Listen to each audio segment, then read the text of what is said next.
Hey guys, and welcome back.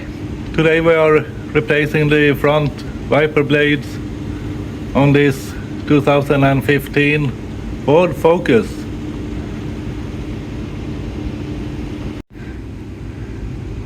This will probably be hard to do one-handed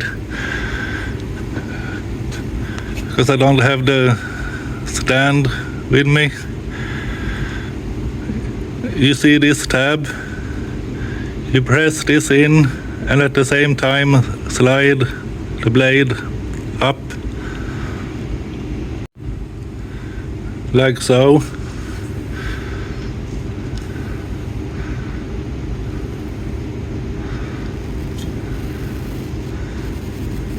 That's it.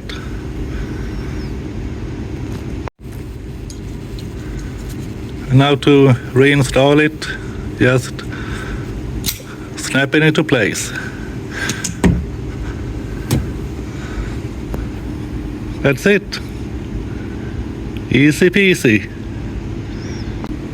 I only did the driver's side. The passenger side is just the same. Well, now you know how to replace the front wiper blades on a 2015 Ford Focus. Thanks everyone for watching. Remember, like and subscribe guys, and I'll see you in the next one.